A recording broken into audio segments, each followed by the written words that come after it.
The moms at the company post about me online, claiming the free daycare I provide for their kids is a prison and a vile tactic to force them to work overtime. What they don't know is that the daycare was set up with imported equipment and staffed by internationally trained professionals. It costs nearly $8,000 a month per child to operate. The internet curses me out, calling me a show-off and disgusting capitalist. So I grit my teeth and send out a company-wide announcement to support everyone's desire to handle their own childcare. The company has decided to close the free daycare program, effective immediately. It will be replaced with a childcare benefit. Eligible mothers will receive $200 a month. As soon as the notice goes out, the moms panic. They crowd outside my office, begging me not to shut it down. Chapter Look, Ms. Cooper, this is the nature collage the kids made today. Mabel Morris, the administration supervisor, had sent me a few photos. In them, a group of children was gathered around the teacher, arranging leaves and flower petals into little animal shapes, their faces lit up with smiles. Looking at them, I couldn't help but smile. 2. I built this company with one goal, to create a workplace where working moms could work without constantly worrying about their kids. To make that possible, I spared no expense in building an in-house daycare in a prime office building where the rent alone cost a fortune. The facilities use top-tier eco-friendly materials. The teachers were a professional early education team, and a nutritionist customized the meals. The cost per child was over $8,000 a month, but it was completely free for employees. Almost every mom in the company had sent her child there. It saved them the commute and the expensive daycare fees. For 3 months, the daycare received nothing but glowing praise. I thought everyone would appreciate my goodwill, until one day, a notification popped up on my phone.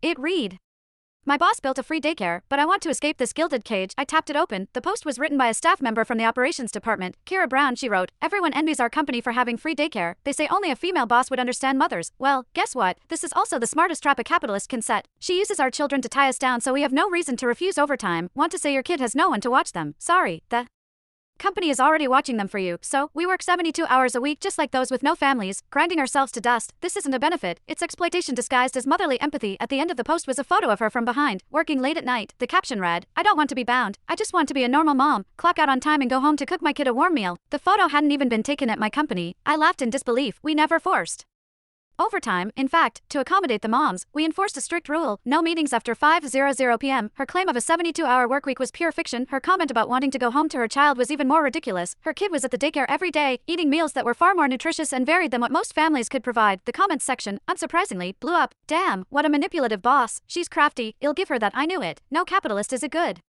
person. Every benefit they give you comes with strings attached. Expose her. Well, help you take this company down." My grip tightened around my phone, and my knuckles turned white. I told my assistant, Claire Norman, to bring Kira in. A second later, someone knocked on my office door. It was Kira. Behind her stood a few other moms from the company, including Layla West. Last month, Layla's family had an emergency, and I personally approved 2 weeks of paid leave and even advanced her 3 months' salary. Now she stood behind Kira with her head lowered. "Got a minute, Ms. Cooper?" Kira asked, lifting her chin. She sat herself down on the couch across from me without waiting to be invited. "I'm sure you've seen my post. I'm just expressing what everyone else thinks." I looked at her coldly. How did a company benefit somehow turn